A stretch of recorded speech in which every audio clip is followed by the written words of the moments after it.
And అదే రోజు చూసుకుంటే మీ కో యాక్టర్స్ కొంతమంది మూవీస్ కూడా వస్తుంది, వైవ హర్షద్ అవ్వచ్చు, చాలా మంది మూవీస్ వస్తున్నాయి.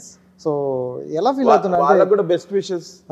ఇప్పుడు మనకి వీకెండ్ రోజు ఏ సినిమా లేకుండా వచ్చే వీకెండ్స్ చాలా తక్కువ ఉంటాయి. ఓకే, డేకి కాంటెంట్ పెరుగుతోంది, సినిమాలు ఎక్కువ వస్తూనే ఉంటాయి.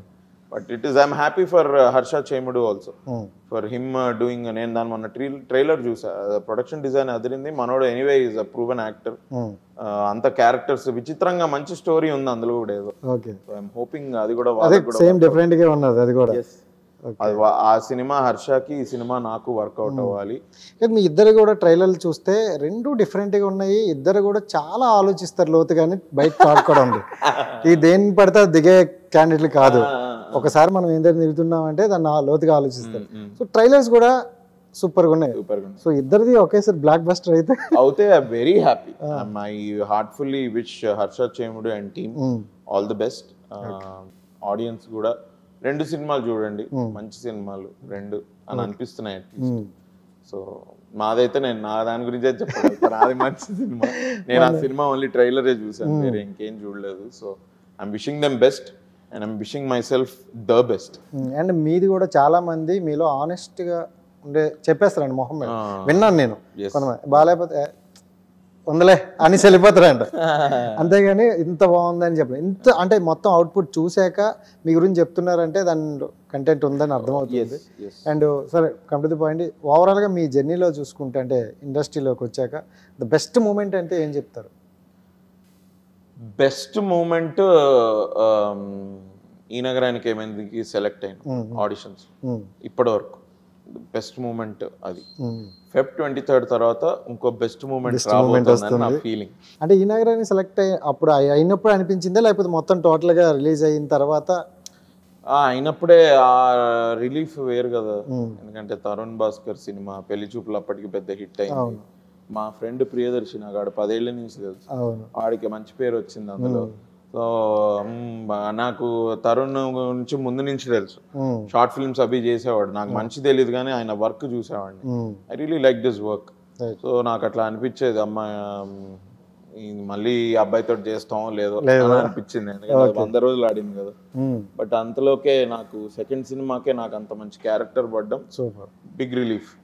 ఇక హిట్ అవ్వడం అది ఇక ఐసింగ్ ఆన్ ద కేక్ లాగా. ఫస్ట్ ఆఫ్ ఆల్ మనం హ్యాపీ ఫీల్ అయ్యాము, తర్వాత ఆడియన్స్ హ్యాపీ ఫీల్ అయ్యారు. Re release was again big. ఇది పెద్ద పెద్ద హీరోల సినిమాలకి రేంజ్ లో మాది కూడా ఒక ఎంతో 4-5 కోట్లు సంపాదించింది. వెరీ పెద్ద మూవీస్ తో పాటు మంది కూడా అప్పుడు వెళ్ళిపోయారు, ఇంకా దాన్ని చెప్పాల్సిన అవసరం లేదు. అండ్ రైట్, చాలా మంది ఆడియన్స్ ఈగర్ గా వెయిట్ చేస్తుంది ఏంటంటే సేవ్ ద టైగర్స్ 2 మార్చ్ లో.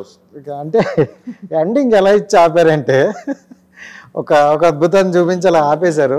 సో ఎలా ఉండబోతుంది అని అనుకోవచ్చు, ఎక్స్పెక్ట్ చేయొచ్చు? బాగుంటుంది. నేను యాక్చువల్లీ నాకు చాలా కాన్ఫిడెన్స్ ఉంది సీజన్ 2 మీద. ఓకే, బట్ మీకు నేను ఇంతే చెప్తా, మీరు చూసి చెప్పండి ఎలా ఉంది ఏంటని. సేవ్ ద టైగర్స్ 1 ఎలా ఎంజాయ్ చేశారో సేవ్ ద టైగర్స్ 2 అంతే బాగా ఎంజాయ్ చేస్తారు. నా ఫీలింగ్ ఇంకా బాగా వచ్చిందని. బట్ ఇంత మాత్రం ఇదైతే మినిమం గ్యారంటీ.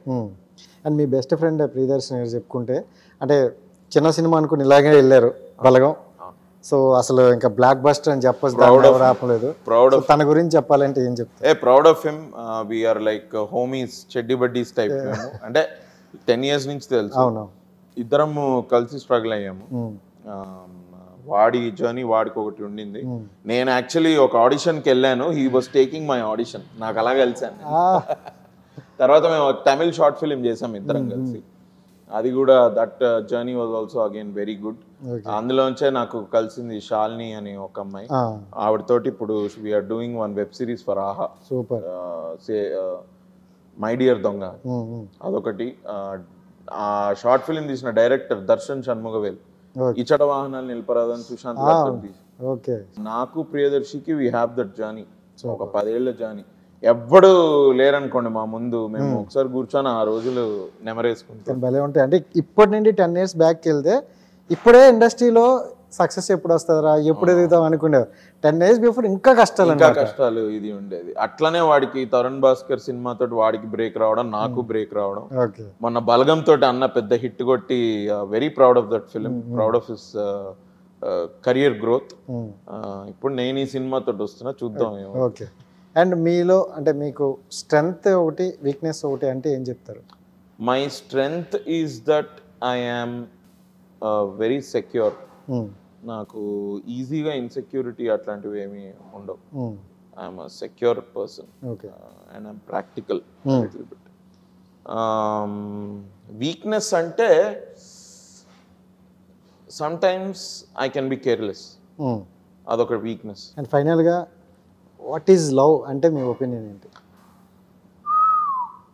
లవ్ అంటే ఈ లాస్ట్ 4-5 yearsలో కూడా నేను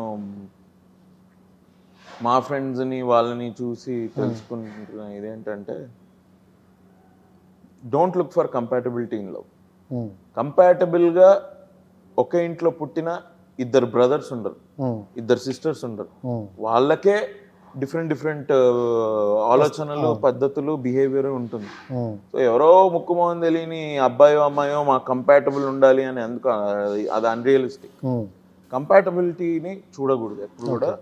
రీజనబుల్ అండర్స్టాండింగ్ నేచర్ ఉందా లేదా ఇది చూసుకోవాలి ఫస్ట్ థింగ్. ఇంకోటి ఏంటంటే, no matter who you will love with all your heart, there will be times when they will let you down.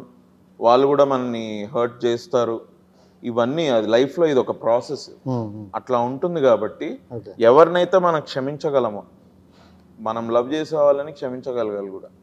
అలాంటి ఇది మనం అనుకుంటే, అంటే మన లవ్ అలాంటిది అయితే స్ట్రాంగ్గా, ఎక్కువ దీర్ఘకాలంగా బ్రేకప్లు అవ్వకుండా బాగా ఉంటుంది. మ్యారేజ్ వరకు వెళ్తాయి, వెళ్తాయి, పోయేదాకా ఉంటారు, ఒకరితో హ్యాపీగా ఉంటారు.